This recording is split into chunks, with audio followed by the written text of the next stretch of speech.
Hello, I am Sarah. Today we are going to learn about von Willebrand disease, a type of platelet disorder. So here we go. Before proceeding, let us briefly review the platelets and their functions. Platelets are small blood cell fragments that clump together and form clots in response to damaged blood vessels, this demonstrating their important role in blood clotting. In this topic, that we are going to talk about von Willebrand disease, which is a type of platelet disorder. To begin, we must understand that platelet disorder can be classified into three categories. The first is abnormally high platelet count. Second, abnormally low platelet count. And third is platelet dysfunction. Von Willebrand falls under the category of platelet dysfunction. So, what is actually von Willebrand disease? It is an inherited blood disorder in which blood doesn't clot well due to deficiency or defect of von Willebrand factor that characterized by defective platelet adhesion and aggregation. But wait, what is actually von Willebrand factor? So, we need to know that von Willebrand is a large glycoprotein that plays an important role in primary hemostasis by performing two essential functions. First, it helps platelet clumps together to plug broken blood vessels and stop bleeding. Second, it serves as a carrier protein for coagulation factor A. Do you know what causes von Willebrand disease? The majority of von Willebrand disease cases are inherited when the abnormal gene for the disease is passed down from parents to the child. In rare cases, von Willebrand disease can be acquired without a family history of the disease if spontaneous mutation occurs and changes the person's genes. Type 1 and Type 2 von Willebrand disease is inherited in an autosomal dominant pattern. In this case, an abnormal gene from only one parent is needed to become affected by this type of disease. Type 3 von Willebrand disease is inherited in an autosomal recessive pattern. To become affected by this disease, both parents need to pass the abnormal gene to their children. Now let us look at the signs and symptoms of von Willebrand disease.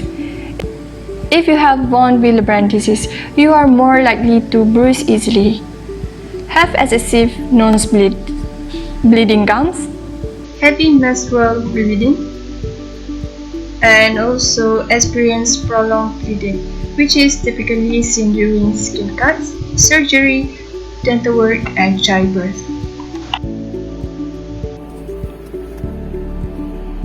Hold on, what is the pathogenesis of this disease? Aha, I've got an idea. In von Willebrand disease type 1, there's a lower than normal levels of von Willebrand factor.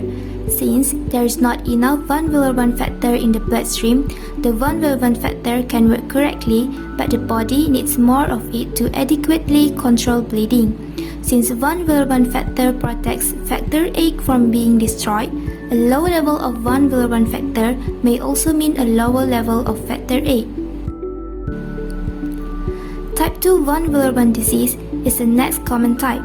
In type 2 von Willebrand disease, there's a normal levels of von Willebrand factor. The type 2 is divided into 4 subtypes, which are type 2A, type 2B, type 2M, and type 2N.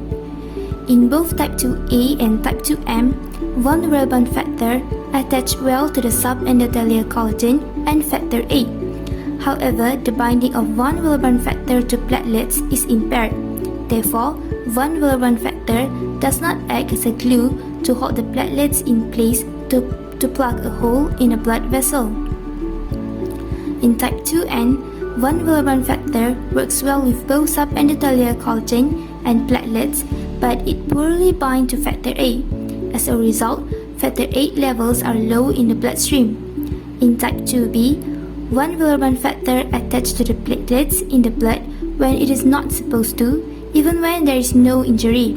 This causes large bundle of platelets formed in the bloodstream, which are taken out by the spleen and liver, resulting in a low platelet count. In type 3 1 Willebrand disease, there is an undetectable levels of 1 Willebrand factor. Therefore, it is often termed as the severe form of the disease, since 1 Willebrand factor binds and transport factor 8. People with 1 Willebrand disease type 3 typically present with a severe factor 8 deficiency. Now we discuss the laboratory finding. As with other blood disorder, a complete blood count is always required. In this case, the size and number of red blood cells appear normal, but patients who have experienced sustained period of heavy bleeding may have a low hemoglobin count. The following test is activated partial time thromboplastin (APTT), which determines the time required for blood to clot. If the patient only has mild Willebrand disease, the result will appear normal. However, some patients with this disease require a longer period of time for the blood to clot. Factor 8 clotting activity. This test is used to determine the level of factor 8 in the blood. 1 Willebrand factor antigen, which used to measure the amount of 1 Willebrand factor. Fibrinogen test. 1 Willebrand factor multimers, which used to measure the structures of 1 Willebrand factors. Now, let's look at the treatment for this disease. Firstly, desmopressin. It is a synthetic hormone that controls bleeding by stimulating your body to release more of the 1 Willebrand factor stored in the lining of your blood vessels. These medications is available as an injection, TDAVP, or nasal spray, Minerin.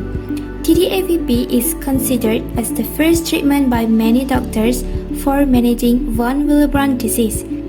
Nasal spray can be used at the beginning of menstrual periods and before a minor surgical procedure to control excessive bleeding. Next is replacement therapies. These include infusions of concentrated blood clotting factors containing 1 Willebrand factor and factor 8.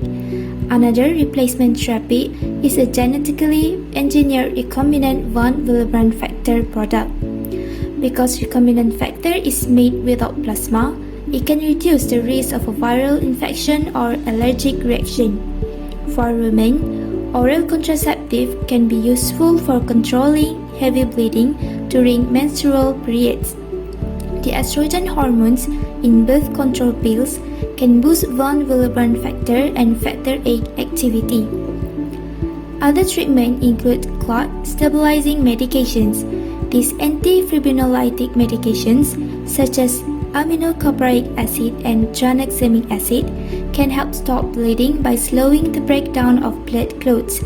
These drugs are often prescribed by doctors before or after a surgical procedure or tooth extraction. Finally, drugs applied to cuts. A fibrin sealant placed on a cut helps curtail bleeding, and this is applied like glue using a string.